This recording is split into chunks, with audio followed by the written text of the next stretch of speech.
Hello everyone, welcome to Album Countdown.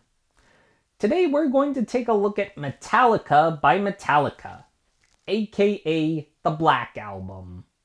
This album was released in 1991 and is Metallica's most commercially successful album, having been certified 16 times platinum by the RIAA. It's also Metallica's first album to hit number 1 on the Billboard 200 chart and has spent more than 700 weeks total on the chart, making it second among studio albums, only behind Pink Floyd's Dark Side of the Moon. But how good are the songs on this album? Let's take a look. Number 12, My Friend of Misery. So the last two songs on this album aren't bad, but they are pretty forgettable. I'd say this one is worse than the other because it just feels like a complete downer. Number 11, The Struggle Within.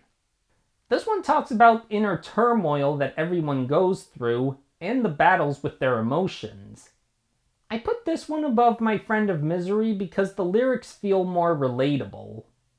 That and because the pace is much faster on this one, which deviates from the rest of the album in a good way. Number 10, Of Wolf and Man. So this one is about, well, wolves and men. Specifically, the instincts and wildness that men have had inside them since the beginning of time when they acted more like wolves. And it also encourages people to seek out those wolf-like characteristics. Sound-wise, it's pretty forgettable, although Kirk Hammett does do a good guitar solo in here. Number 9, Through the Never. This one starts off with a jam that'll really get your body moving. But this one also has kind of a philosophical edge to it, because it talks about time and space and understanding of the universe. Or lack of understanding. And they call it the Never because it's never ending, which is actually kind of brilliant. As for the sound, there's not much to say, it's classic Metallica. Number 8, The God That Failed. This one I have no doubt is very personal to James Hetfield because the origins of this song are directly linked to his mother's death. See, his family was part of the Christian Science faith, where they didn't let doctors treat sick patients and tried to pray diseases away. Yes, really. But in the case of Hetfield's mother, it didn't work. So this song almost feels like a middle finger to that belief and says that anyone who has such faith will ultimately be disappointed. And Hetfield's anger and anguish are really clear on this song. And Kirk Hammett's guitar work also provides sort of a tragic feel to the song as well. So I'd say this one is underrated. Number 7, Don't Tread on Me. So a little history lesson here. The title of this song comes from the American Revolution and is part of the Gadsden flag. For those who don't know what that is, it's a flag that was designed by a brigadier general and politician from South Carolina named Christopher Gadsden. It's a yellow flag with a coiled up rattlesnake and the words "Don't Tread on Me" painted on it. And you might not be able to see it here, but if you look closely at the Black Album's cover, specifically in the bottom right corner, you'll be able to see a coiled up rattlesnake similar to the one on the Gadsden flag. The sound on this song is by far the heaviest on the album, and the anger in James Hetfield's voice really matches that. And the lyrics make it perfectly clear that if you mess with him, you're just asking for trouble. And James Hetfield is not someone you want to get in trouble with. Number 6, Holier Than Thou. On most albums, this one would probably be a standout, but the fact that it's in the middle of the pack is a real testament to how great the songs on this album are. The lyrics point out how someone seems to have a superiority complex and an outsider is criticizing them for that, basically saying, "Judge not lest ye be judged." And the angry sound on this song really goes hand in hand with that criticism.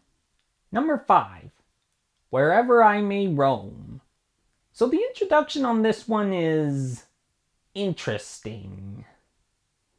It's instrumental from some Asian instruments and a 12-string bass, and when you mesh them together, it almost comes across like some sort of electronic synthesizer. Not sure why. But after that, the rest of the song has that classic Metallica sound, this time with Kirk Hammett starting us off. In this one, they're singing about life on the road, which actually does provide some explanation for the Asian instruments in the introduction, since they could be a metaphor for touring around the world. The sound has a bit of a softer edge to it, which makes sense because it's kind of more of a Home Sweet Home sort of song with some metal bits put into it. And I'd say it works. Number 4, Sad But True. So this song serves almost as a dialogue between two sides of the same person, specifically a person and their darker side. The latter is trying to say that he is part of the former and that the negative thoughts he's saying are sad but true, which ties into the title. For the sound, Lars Ulrich has center stage on drums, while Kirk Hammett provides some great guitar work himself. And there are also a couple of pauses in the song where you hear absolutely nothing. Not sure what that's about. Maybe to give the listeners a chance to process the dialogue. And now we've reached the podium. Number 3, The Unforgiven. Similar to The God That Failed, this one is very much about James Hetfield's past. Now that I think of it, I wonder if this album has more to do with James Hetfield exorcising his demons than anything else. But anyway, his parents' faith in the aforementioned Christian Science faith was extreme. Hell, his father was even a minister for that faith. So James never felt like he could be himself and always had to give in to the demands of others, and the lyrics really provide that sense of constraint that he felt. And having a softer tune provides a very different feel than The God That Failed. Whereas that one had more of an angrier tone, this one has more of a sorrowful tone, which I think works to show Hetfield's sadness and unwillingness to forgive his parents, especially his father, for everything they put him through as a child. Number 2, Nothing Else Matters. I actually had a hard time choosing between this one and The Unforgiven, which was better.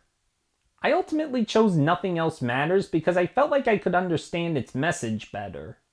Basically, it's about the narrator being away from someone they love and how they're the only thing that matters to them. It's probably the softest song on the album, which makes sense when you look at the lyrics. No roaring guitar from Kirk Hammett or hard drumming from Lars Ulrich. In fact, Kirk Hammett isn't even on this song. All guitar work here is done by James Hetfield, while Lars Ulrich and Jason Newsted also provide some soft sounds on drums and bass respectively. I don't know why Kirk Hammett's not on this song, but I don't think it takes away from it at all. And finally, number 1, Enter Sandman. So, you know when you hear a song as a kid or a teenager, but you don't know where it's from? And then years later you hear it again and realize, oh, that's what it is. Well, this is one of those songs for me. I don't know where I first heard this song, but I can tell you that as I started getting more into music and collecting vinyl records, I came across this song and realized that this is where Enter Sandman came from. Of course, the opening is famous, starting out soft, then once Lars Ulrich, Kirk Hammett, and Jason Newsted come in, you know you're in for a wild ride. And James Hetfield's vocals really add a sense of terror to this song, almost like you're in some kind of nightmare. So, a little FYI here. In European folklore, the Sandman is considered to be the bringer of good dreams, but the lyrics in this song give a really dark twist to it, making him to be a terror bringing nightmares. And the chorus adds an interesting dynamic, almost seducing a child with such terror-inducing vocals. Yikes. And that's it for Metallica's Black Album. I hope you enjoyed the video. If you did, don't forget to like and subscribe. And if there's an album you want me to look at, let me know. Till next time, this is the Countdown DJ, signing off.